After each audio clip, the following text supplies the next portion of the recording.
Why does Donald Trump continue to insist on politicizing the storm? The only person making an accusation that people are not getting what they've asked for is Trump. The only person who is politicizing this is Donald Trump. He's the one guy doing it. The doge of it all was essentially all the things that the federal government is spending money on for the most part is waste and fraud. But clearly, there are some things where spending money saves lives. And it may not save lives in the moment that you spend it, but at some point, somebody's life, somebody's child could have been saved. Everyone is too hurt to be thinking about this, and all my condolences goes out to all the families because there's way too many babies that were affected by the Texas flood. But we have to call a spade and really point out this is on Donald Trump's hands. This is all Donald Trump's fault. Had NOAA had the actual funding that they needed, none of this would have went down. People would have been able to be warned, be able to get away and evacuate when they need to. For an example, I'm from New Orleans. When Katrina happened, we knew Katrina was coming. Even when Katrina was so bad, we still knew Katrina was coming and had enough time to evacuate and not be there. These people had no time to evacuate. Families changed forever. Are we not paying attention to majority of the videos that's being shared about this flood and the certain that's on the videos? Hopefully this is opening up some eyes and showing people that he watches. I don't matter who's watching. They're watching. They see you as a person and what you're teaching your kids and how your children treat others and how you treat others.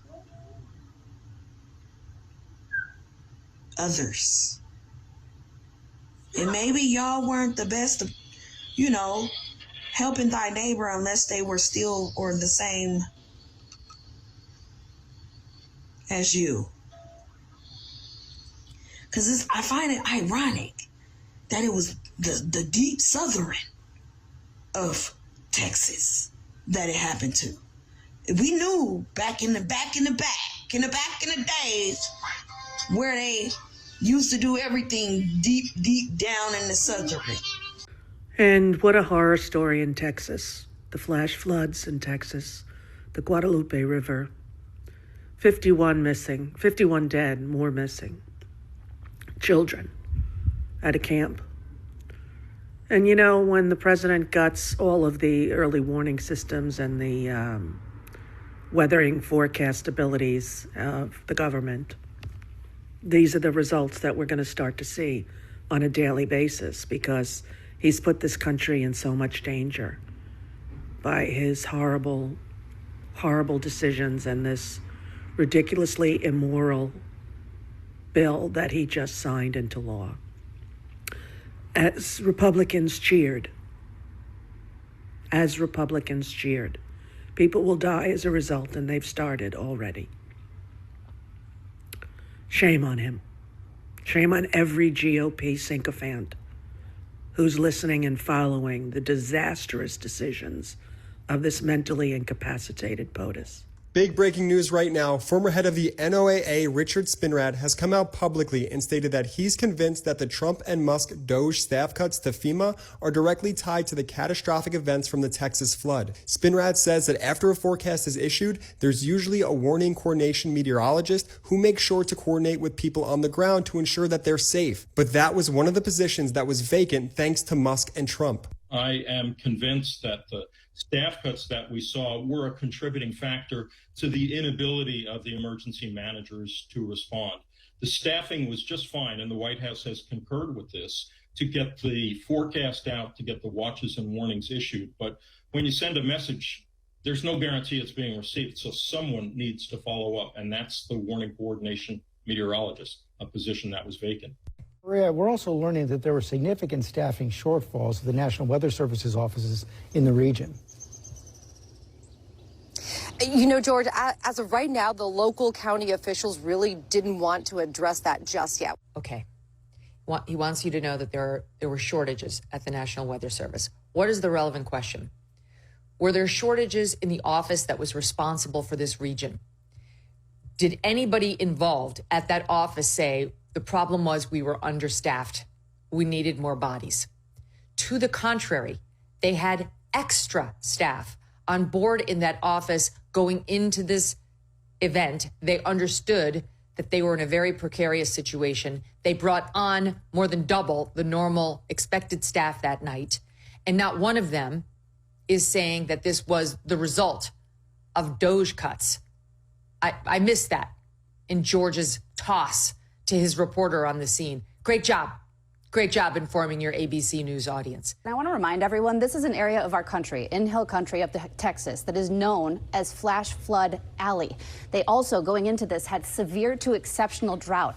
Now, obviously, we've had a ton of water, so that's going to play a part in the flood watch that is still up until 7 p.m. It includes the same areas that were hit, but also San Antonio and Austin. Overall, this is for 2 to 4 inches. Locally, up to 10 inches, guys. So this is a big deal the next 24 to 36 hours. A very big deal. And Ginger, how did this even happen? So much rain falling in such a short time. Right. Well, part of the problem is what we call an MCV, mesoscale convective vortex. It's a really slow-moving system, and it's stuck. There's not a lot of steering winds to get it out of there. And then there are 3 sources of moisture from the Pacific, from the Gulf, and actually from remnants of Barry. That was a storm that hit Mexico more than a week ago. So put all that together, it's like having a kiddie pool and turning 3 faucets on all at once. And Matt Gutman, in his report, he was telling us there are questions on the ground right now about these warnings and when they went out. What do we know? Yeah, we know from the AP, they said the National Weather Service offices there were more than staffed. They were staffed extra, actually, which is normal. The National Weather Service confirming to us that that's called surge staffing ahead of a big event like this.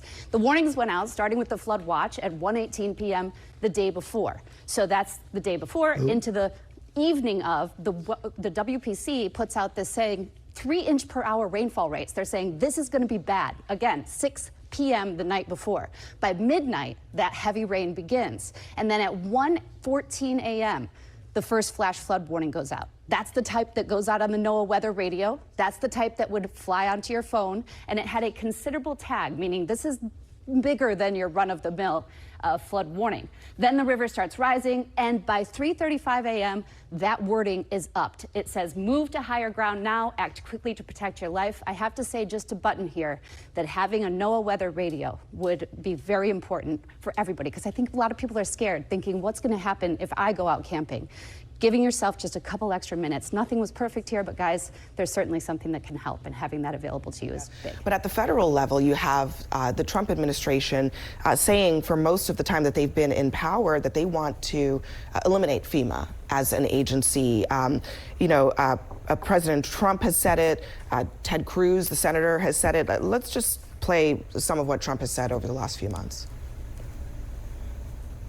I think we're going to recommend that FEMA go away. FEMA has been a very big disappointment. They cost a tremendous amount of money.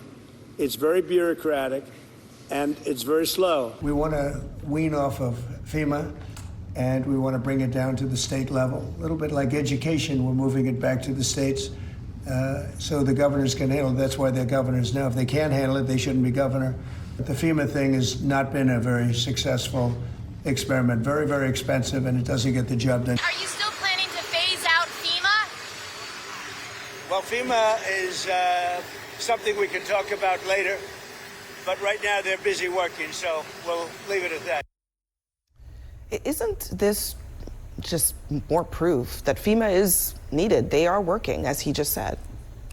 First off, I don't think I can't start talking about this without talking about how much we're praying for the 10 or 12 families who are still waiting on news of their child in Central Texas. Those of us who've been camp parents know that you have a lot of trepidation when you hand your kid over to strangers, and camp's a wonderful experience for kids, but every parent's been scared when they did it. FEMA comes in after a disaster. FEMA comes in and aids the state and local officials after a disaster has happened. It's not about disaster preparedness. And disasters in this country are handled by the states and handled by the localities. FEMA mainly serves as a funding source and a lot of red tape between the taxpayers and those localities. It's a fair question to say whether we need to get rid of FEMA or not, because the states could make better use of the money that FEMA is currently soaking up in Washington. There is a disaster preparedness role to FEMA. And I mean, you're right that they are there in the moments after something happens, but one of the jobs of federal agencies is, as a force multiplier, they also are able to see more than what local officials are able to see and help coordinate for, Talk to state preparedness. emergency management officials. They'll tell you that FEMA's usually in the way. That everybody who's worked in the hurricane belt knows that. The expertise is at the state level for this. No one's saying the federal government shouldn't help in disasters. No one's saying they shouldn't be of assistance. The question is whether that money is best used with the bureaucracy in Washington or in the state and local area. I think there's been questions about the National Weather Service. I think, FEMA did get impacted by DOGE, but FEMA also has $646 million that is now going to be cut. The thing about this is a tragedy. And if anyone could have done anything different, they would have. But also, it's not just a federal question. It sounded like people locally did not want to spend the money. And I think that there is this stigma about using government money for anything with conservatives that we should just have a more honest conversation. And if an elected official could go back and say, you know what? I can make the convincing argument to a taxpayer about why we need to spend this. This is good use of government funding, and it's not just wasteful spending or fraud and abuse. But the DOGE of it all was essentially all the things that the federal government is spending money on for the most part is waste and fraud. But clearly, there are some things where spending money saves lives. And it may not save lives in the moment that you spend it, but at some point, somebody's life, somebody's child could have been saved. Well, I think something that gets lost in this is the DOGE cuts have actually not taken effect. They don't take effect until October 1st. And if you talk to the National Weather Service, they say we had 5 staffers instead of the normal 2 that were on hand. We were giving alerts on Thursday warning about this. You talked to the union head of the National Weather Service staffers and said, yeah, we did every single thing we could possibly do. And you're right, it did go back to the localities, but that's where the money goes, and it's up to a local municipality or town to say, hey, yeah, we can afford this or we can't afford this. They put in for a federal grant, they didn't get it. And I mean, it's a terrible situation, but I do think the National Weather Service followed through on everything that they were supposed to do based off of all the current reporting. Yeah, and that's right. I think on Thursday night, they did send out the notices yeah. On it, but what happened on the ground, that's something different.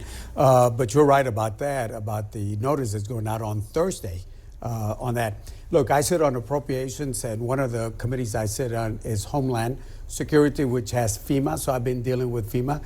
President Trump is right about one thing, and that is there is a bureaucracy to FEMA. There is a bureaucracy. So I'm one of those, my philosophy is, do we need to streamline, do we need to reform FEMA? Absolutely, but there are certain times in our country where there's a situation that the federal government has to come in and coordinate, and FEMA can do that only if they get reformed, only if they get streamlined, because it has become bureaucratic. I can tell you that because I sit on that committee, and there's been times where we were trying to get some things and it was just bouncing from one place to the other place. So streamline it, reforming it. I agree with President Trump and with you also, Brian. Yeah, I mean, look, I think most people who are on the receiving end of disaster relief can tell you it's nothing but bureaucracy sometimes. But the question is, should the agency exist? Yes. I think that's the question that the Trump administration, the Trump administration has put that on the table. Well, the so that's functions why exist. we are it doesn't have having to a exist in the conversation. shell that is the current agency. There will be a federal role for disaster, but sometimes agencies are so rotten you have to start over.